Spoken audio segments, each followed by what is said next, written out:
Olá, meus queridos amigos da Casa do Caminho. É uma alegria imensa estar mais uma vez reunida com vocês, mesmo que de forma virtual. Meu nome é Ellen de Souza e eu gostaria de convidar a todos para que juntos possamos refletir sobre o capítulo 16 do Evangelho segundo o Espiritismo. Não se pode servir a Deus e a Mamon, o item A Parábola do Mal Rico.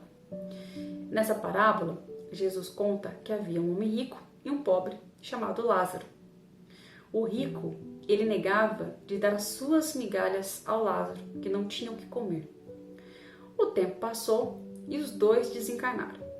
E quando chegaram lá no plano espiritual, Lázaro foi acolhido fraternamente por Abraão e o homem rico foi para o inferno.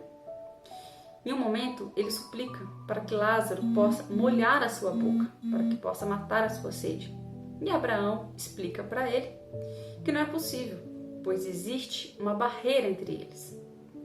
Então, o homem rico pede para que Lázaro possa ir até a terra e contar o que está acontecendo aos seus familiares, para que possa alertá-los, para que não aconteça o mesmo com eles. Então, Abraão diz a ele que para isso os familiares já possuem Moisés e os profetas. Essa parábola, ela me fez refletir sobre a valorização exagerada e distorcida dos bens materiais. Quando nós colocamos a matéria como foco principal de nossas vidas, não existe espaço para que possamos ter pensamentos elevados ou ações que promovam a nossa elevação moral. Mas ter dinheiro é bom, é preciso. Se nós pararmos para pensar, os avanços tecnológicos, as curas de tantas doenças, a própria vacina que está sendo pesquisada neste momento, tudo só é possível graças ao dinheiro, graças aos recursos materiais.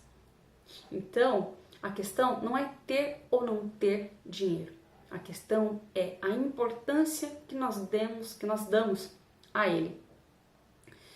Um querido amigo, palestrante, expositor espírita, que retornou recentemente para a pátria espiritual, Manolo Quezada, ele fazia uma palestra muito engraçada, que ele dizia que as pessoas perguntavam para ele: mas Manolo, espírita pode ter casão, pode ter casa com piscina? E ele falava: pode ter casa até com closet. E ele dava muita risada. Porque é basicamente isso. Não era o ter, e sim a valorização que a gente dá. E nós sabemos que tanto a pobreza quanto a riqueza é uma provação. E o que nós somos? Nós somos espíritos em jornada de aprendizado. Nós estamos aqui de passagem para poder aprender com a prova que nós escolhemos ou que foi imposta para nós. Mas você pode estar pensando assim: ah, mas eu não sou rico, então eu não tenho que me preocupar. Mas não significa a quantidade. Não precisa ser o Silvio Santos. Na parábola, Jesus ilustra um homem muito rico. Mas essa riqueza não precisa ser exagerada para que a gente valorize ao extremo isso. Por exemplo, você tem um carro. E aí, quando seu vizinho passa mal, está enfermo e precisa da sua ajuda, mas está chovendo, você se recusa a levá-lo no hospital para não sujar o carro. Ou você tem uma roupa legal, né? A gente chama de roupa de sair, né? E não empresta para sua irmã que não tem, porque ela vai rasgar ou que ela vai sujar.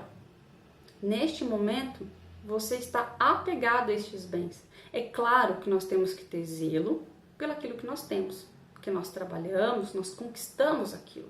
Ter essa roupa, ter esse carro, foi uma conquista. Nós acordamos cedo, nós batalhamos, nós trabalhamos para isso. Porém, o auxílio a um irmão precisa ser maior, como a migalha que o rico poderia ter ofertado para Lázaro. Então, essa parábola, ela representa muito a sociedade, né? Essa divisão, essa dualidade da humanidade, onde as pessoas, uns têm muitos bens materiais, mas não empregam de maneira correta, e aqueles que não têm tantos recursos e que precisam dessa necessidade. E nós todos podemos e temos a capacidade de ajudar o próximo. E quando nós falamos em ajudar o próximo, falamos em caridade, não é só a caridade material, tem a caridade moral também, né? Que nós podemos dar uma palavra amiga, podemos dar um ombro amigo, né? Podemos dar um prato de comida, né? Então, assim, tudo aquilo que está ao nosso alcance. Então, nós temos que ser gratos a Deus por tudo que nós temos e que tudo que aquilo que nós conquistamos puder ser utilizado pela honra e pela glória do nosso Mestre. E o que significa isso, né? É muito bonito falar pela honra e pela glória, mas o que significa isso, né? Significa que se você tem um teto, se você tem um lar, se você tem uma família, convide Jesus para estar constantemente com você. Faça a prática do Evangelho no lar. Compartilhe com seus filhos os ensinamentos de Cristo.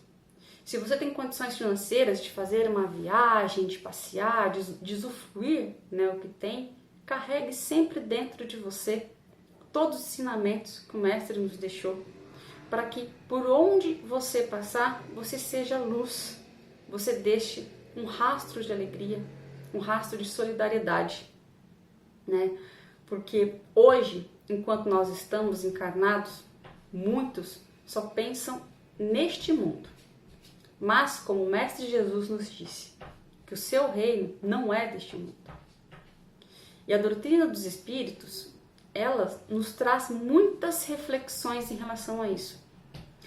Como eu disse no começo que nós estamos aqui de passagem, se a gente parar para pensar, a cada momento que a gente acorda, que nós estamos aqui de passagem, que nós precisamos evoluir, não aquela evolução obrigatória de fazer as coisas mecânicas, né? Eu vou praticar o bem porque eu sou obrigada a praticar o bem. Não, que aquilo esteja dentro de nós.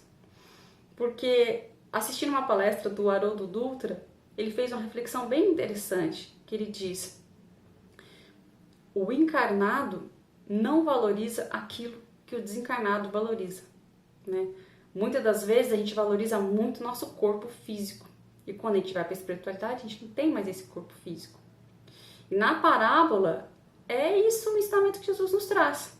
A valorização daquele momento que nós estamos encarnados, sem pensar em como será o depois, né? Como é que é o plano espiritual? Como que é o verdadeiro reino? Porque se Jesus fala que o reino não é deste mundo, então nós precisamos nos preparar para estar neste reino com ele, né? Que seja para ir e voltar, né? Nós não sabemos como é a nossa evolução reencarnatória, quantas vezes a gente vai e volta, né? Que inclusive essa ida e vinda depende da nossa passagem aqui.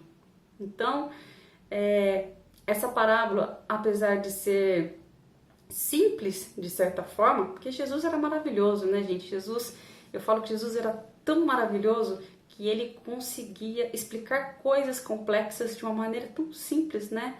Mas de tamanha profundidade de reflexão, né? O que parece óbvio pra gente, né? Ah, isso daí é óbvio, né? Se eu for ruim aqui, eu vou pro inferno, né? Se eu for bom, eu vou pro céu. Mas o que a gente faz para isso? Qual é o nosso caminho, né? E muitas das vezes a gente se esquece nas pequenas atitudes do dia a dia, porque a gente pensa que a prática do mal ou a prática do bem, ela tem que ser exagerada, né? O próprio exemplo, né? Como a gente diz, um muito pobre e muito rico. Eu acho que a reflexão que nós devemos fazer é que não precisa ser os extremos, que em determinados momentos ou nós estamos de um lado ou nós estamos de outro. E cabe a cada um de nós adotar uma medida que seja positiva para a nossa conduta e que esteja de acordo com os ensinamentos de Cristo. Lembrando que nós vamos errar, porque nós somos espíritos em aprendizado, mas o mais importante é aprender. Aquela reflexão que o rico teve quando ele estava lá com sede e que não tinha nada, é uma reflexão que nós podemos ter aqui. A preocupação dele é, poxa, não quero que os meus familiares passem por isso. Então, todo aprendizado que a gente tiver, vamos compartilhar, vamos disseminar com os nossos amigos, com os nossos familiares, a fim que eles aprendam com as nossas experiências e que juntos nós possamos compartilhar, né, de um mundo mais habitável, um mundo melhor, né, fazendo uma brincadeira, um mundo maior, né. Então, meus amigos, essa foi a reflexão que eu fiz. né? Espero que vocês tenham refletido junto comigo, né? Deixem aqui seus comentários aqui no canal do YouTube da Casa do Caminho, compartilhando o entendimento que vocês tiveram, o que vocês acharam, a reflexão que vocês fizeram, o estudo que vocês estão fazendo no momento e o aprendizado de vocês, porque a vida é isso, é compartilhar o bem.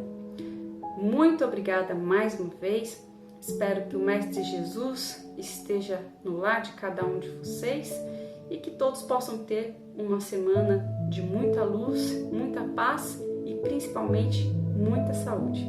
Fiquem todos com Deus. Muito obrigada.